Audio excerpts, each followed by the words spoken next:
আজকে আমি রাজশাহীর একটি বিলের মাঝে বসে আছি আর এই বিলে বহু ধরনের পাখি দেখা যায়। একটা বিলে এত ধরনের আনকমন পাখি দেখা যায়, এটা না দেখলে বোঝা যাবে না। আজকে আপনাদেরকে এই বিলের সবগুলো পাখি দেখানোর চেষ্টা করব। আমার সামনে অনেকগুলো কালিম পাখি ঘোরাঘুরি করছে। মুক্ত পরিবেশে এতগুলো কালিম পাখি কখনো কোথাও দেখিনি। আর এরকম সুন্দর মুহূর্তগুলো দেখতে সত্যিই ভালো লাগে। এখানে আরও সুন্দর সুন্দর কিছু পাখি আছে যেগুলো একেবারেই আনকমন। আর শীতের সময় এই পাখিগুলো আমাদের দেশে আসে, সেগুলো সবগুলো আপনাদেরকে দেখানোর চেষ্টা করব, অবশ্যই সাথে থাকবেন। এই বিলটা এখন সংরক্ষিত, এ কারণে পাখিগুলো নিরাপদে ঘুরে বেড়াতে পারে।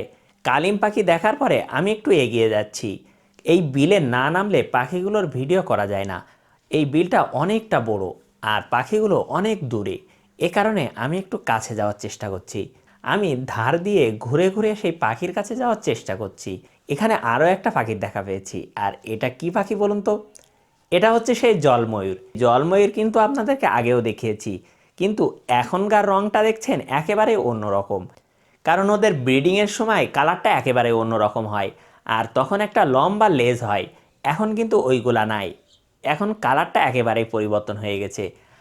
তবে এই জলময়ূরগুলো তো দেখলাম, তবে এখানে আরও কিছু ব্যতিক্রম হাঁস আছে, সেগুলোও আপনাদেরকে দেখানোর চেষ্টা করব। এই হাঁসগুলো পরিযায়ী পাখি, শীতের সময় আমাদের দেশে আসে। একেবারেই ব্যতিক্রম কিছু হাঁসেরও দেখা পেয়েছি, সেজন্য আমি একটু এগিয়ে যাচ্ছি। সামনেই সেই হাঁসগুলো দেখতে পাচ্ছি, কিন্তু এখান থেকে ভিডিও করলে ভালো আসবে না। এখানে মাঝে মধ্যে কাদার ভিতরে আমি ডেবে যাচ্ছি, আর যেতে যেতে আরও একটা সুন্দর পাখির দেখা পেয়েছি। আর এই হচ্ছে সেই সুন্দর পাখিটা। এটা হচ্ছে ব্রোঞ্জ উইং জ্যাকানা। আর এর কালারটা দেখছেন, আমার খুব পছন্দের একটা পাখি। রোদে এর কালারটাও চকচক করে ওঠে। অসম্ভব সুন্দর এই ব্রোঞ্জ উইং জ্যাকানাও এখানে দেখা পেয়েছি। তবে এখনও অনেক ধরনের পাখি দেখার বাকি। আর এই ব্রোঞ্জ উইং জ্যাকানা কালিম পাখির সাথে ঘুরে ঘুরে খাবার খাচ্ছে। আমরা আরেকটু এগিয়ে যাই, দেখি আরও নতুন কোনো পাখির দেখা পাই কিনা। আমি বিলের মাঝে একটু উঁচু জায়গা খুঁজছি, যেখানে আমার ট্রাইপডটা ফিট করে পাখিগুলোর একটু স্থির ভিডিও করতে পারবো। এখানে কিন্তু প্রচুর পরিমাণে গার্গিনী আছে। গার্গিনীর বাংলা হচ্ছে গিরিয়া হাঁস। আর এই গিরিয়া হাঁসগুলো এখানে শত শত আছে। ছোট ছোট যে লতাপাতা আছে ওগুলোর ভিতরেই পাখিগুলো বসে থাকে।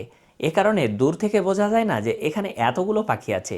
আমরা আর একটু সামনের দিকে যাচ্ছি, আর একটু উঁচু জায়গা পেয়েছি। এখানে দেখি ট্রাইপডটা ফিট করে একটু ভিডিও করা যায় কিনা। আর বাতাসের কারণে ভিডিও করা একটু কঠিন হচ্ছে।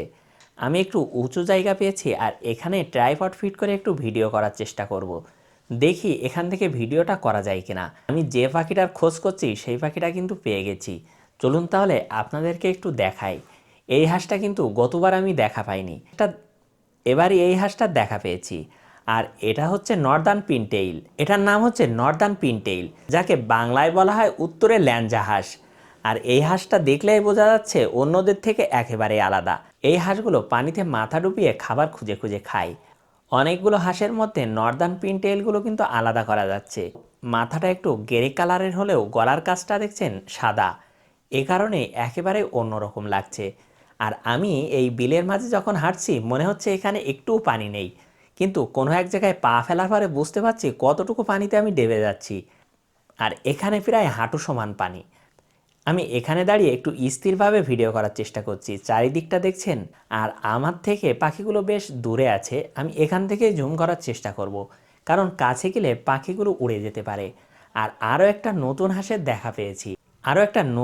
দেখা পেয়েছি, যেটার নাম হচ্ছে গডওয়াল। আর এর বাংলা নাম হচ্ছে পিয়ং হাঁস। এই পিয়ং হাঁসটাও কিন্তু অন্যরকম দেখতে। অনেকগুলো হাঁসের মধ্যে এই হাঁসগুলো আলাদা করা যায়। আর এরা কিন্তু জোড়ায় বসে আছে এখানে। এই পাখিটা বেশ দূরে আছে আমার থেকে। এখানে আরও কিছু হাঁস আছে, তবে যেগুলোকে খুঁজে বের করা খুবই কষ্টসাধ্য। আমি আজকে এই পাখিগুলোর মোটামুটি ভিডিও করতে পেরেছি। আবার পরবর্তীতে কখনো আসা হলে নতুন কোনো পাখির সন্ধান করব। এই ভিডিওটা কেমন লাগলো অবশ্যই কমেন্ট করে জানাবেন।